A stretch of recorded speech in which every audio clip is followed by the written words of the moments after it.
Denny Hamlin beats your favorite driver on a Saturday night in Los Angeles? Let's talk about a wild 2024 LA Clash weekend.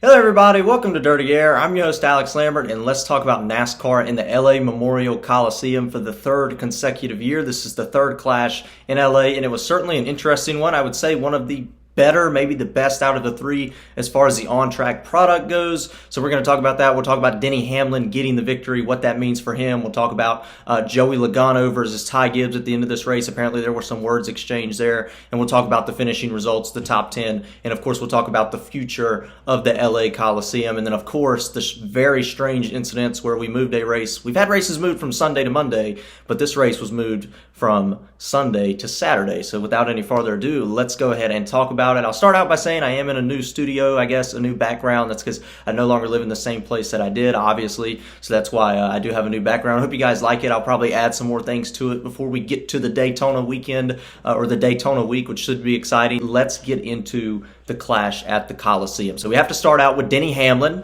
maybe one of the more polarizing drivers in the NASCAR Cup Series right now. It's kind of ironic that he wins this race just after a NASCAR documentary comes out on Netflix. Was brought up in the first four episodes in mass. So it's certainly interesting that he was the one to get the win, and then he's kind of playing this like villain role. He's like trying to play what Kyle Busch was before the switch over to RCR. He's trying to play this villain role by saying stuff like, I beat your favorite driver and stuff like that. And that's okay from Denny Hamlin, and we're going to see that. And this is a big step for Denny Hamlin because I think we've seen, if you look over the clash over the last few years, you can go back to 2022 and look at the cars that were up front in the clash race at the beginning of the year. And I know this race is very different from the regular season for sure, but you can go back to look at 2022. The winner, Joey Logano, went on to win the championship. Martin Truex Jr., the winner last year at the clash, went on to win multiple races, was a championship favorite for a majority of the season until we got to the playoffs, and he made it to the third round of the playoffs as well. And then of course you see the top finishers and stuff continue to run well in those first two seasons. The top teams and top drivers always run well at the clash, which is something I've noted over these first two seasons and now going into the third season. So I think it is a step in the right direction for Denny Hamlin. It shows that that team does have speed. You can go back to Kyle Busch finishing second last year, or third last year, and second the year before that, where they showed speed every time. And that's certainly interesting. And we'll see if it does carry over for a third year, which I think it will. I think it's a big step in the right direction for Denny Hamlin. I think it's a big statement that says he can go out there, continue to win races off of, obviously a disappointing season last year, not winning the championship, but winning multiple races, having consistent speed until he got into the playoffs. We'll see what he can do. It could be the start of something big for Denny Hamlin. It's a long season, but certainly interesting to see. We'll see where this goes for the 11 FedEx crew. Let's go ahead and talk about the entire top 10. Let's go through the top 10. We have Denny Hamlin obviously winning the race. Kyle Busch getting another top 3 finish, this time second. You can go back to the inaugural running of this race in 2022 where Kyle Busch finished second to Logano, where he finished third last year to Austin Dillon and Martin Truex Jr., and then of course finished second tonight to Denny Hamlin. So it's been a few close calls for Kyle Busch, but has not been able to get the win at the LA Coliseum, and at least not yet. I don't know if we'll return to this race or not, but if we do, I would love to see the number 8 Kyle Busch finally get to victory lane at this kind of strange racetrack, because it certainly is a shame. It hurts to see your driver finish so close every season, but doesn't quite get up there to get the win. That's really frustrating for him. Luckily, it does show he has speed, especially compared to teammate Austin Dillon, who didn't make the race, which was very disappointing. We had a few other guys that were big that didn't make the race either.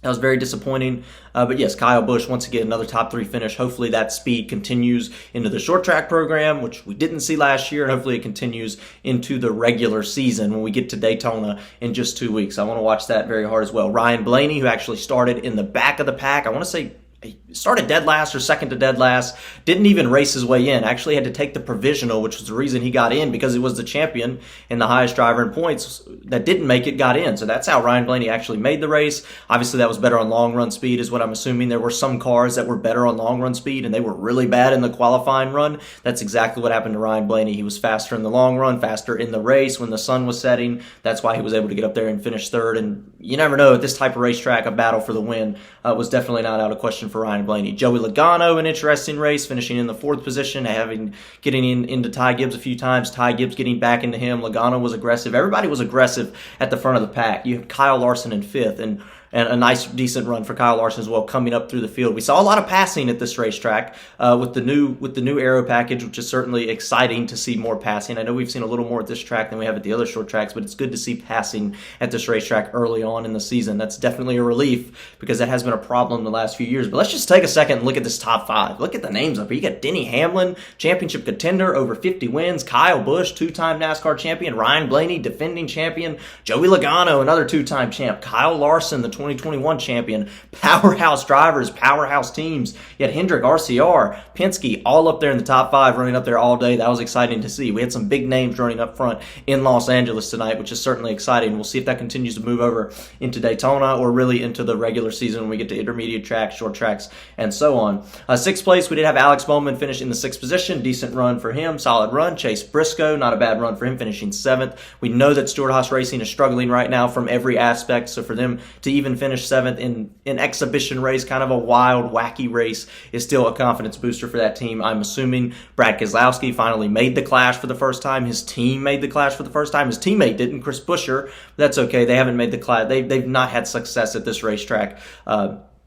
Roush Fenway Keselowski Racing has not, but luckily Keselowski was able to make the main event, and with his driver talent was able to get up there and finish in the 8th position. I'm sure they're more focused on the regular season, Daytona, and stuff like that, which is why they've struggled at this track in the past, because we know they have speed in the regular season. Martin Truex Jr., defending winner, was up front for a majority of the day. I want to say maybe did he get to the lead? I know he was up front for a while. Looked like he had a shot to go out there and battle for the win, that's why this race was better than the previous ones, I think, because we had a lot of moments where, oh, this guy's the fastest car, this guy's the fastest car, and that would kind of dwindle, not because of mechanical failures, which is kind of what we saw previously. And then we have William Byron with another top 10 finish at the LA Memorial Coliseum, which is certainly exciting. We did see after the racetrack on, I guess not in the garage area, I guess wherever the haulers were on a side street next to the Coliseum, we did see Ty Gibbs, Joey Logano exchange words because Ty Gibbs run up front all day long. He led a bunch of laps. It looked like he was in contention for the win. He was in contention for the win. Ty Gibbs was leading a bunch of the race, was being aggressive, making the right moves, and this is a good thing. This is something I like about Ty Gibbs because he has this confrontation. This is a video from frontstretch.com that I saw. There were multiple other videos as well. These two having a discussion after, but I like everything that Ty Gibbs does, and I'll tag the interview in the description as well. The way he handles these types of situations is so much better than it was when he was in the Xfinity Series. Even when talking about Joey Logano, he explains everything perfectly in the interview. He's like, well, he did a good job at doing this, but he didn't do a good job at doing that. That's what I like to see. Very mature Ty Gibbs. He's a young guy. This is his 2nd NASCAR Cup season. He has 0 Cup Series win. He's not going to get respect from guys like Joey Logano, from some of the older veterans like he would like to get. That's just how it is. It's always been like that. And especially from Joey Logano, a driver who sort of bullied youngsters around for a while. You can go back to William Byron at Darlington in 2022. That's just one example of what these older veteran aggressive drivers like Logano do. They don't like getting moved by other drivers. It's like Ty Gibbs said in his interview, he had the same thing happen to him, but it was from Ryan Blaney to Joey Logano. But that's okay because that's his teammate. That's a champion driver that wins races, and his teammate. So it's just interesting how that works out. But Ty Gibbs, great job handling it. And you look back like at Austin Cindric, for example. Like he has a good rookie. He wins the Daytona 500, but he had a good rookie season, Austin Cindric last year. Then he had a sophomore slump, which happens in NASCAR a lot. You can go back to Chase Elliott in 2017. That was his 2nd year. Ran way worse than he did his rookie season in 2016 from what I remember. That's because the other drivers around him get used to him. That driver typically doesn't start to improve as much, which is very interesting. And I don't think, with what I've seen out of Ty Gibbs in the lower series, and I could be wrong, it's still early, but I don't think with what I've seen out of Ty Gibbs in the lower series, the way he expresses how he learns to drive race cars, how he has maybe a smaller learning curve than others, a quicker learning curve than others, I don't see a sophomore slump coming out of Ty Gibbs. I think he's going to continue to get better and quicker, and I would not be surprised at all to see him win a race this season. I wouldn't be surprised if he won multiple races this season.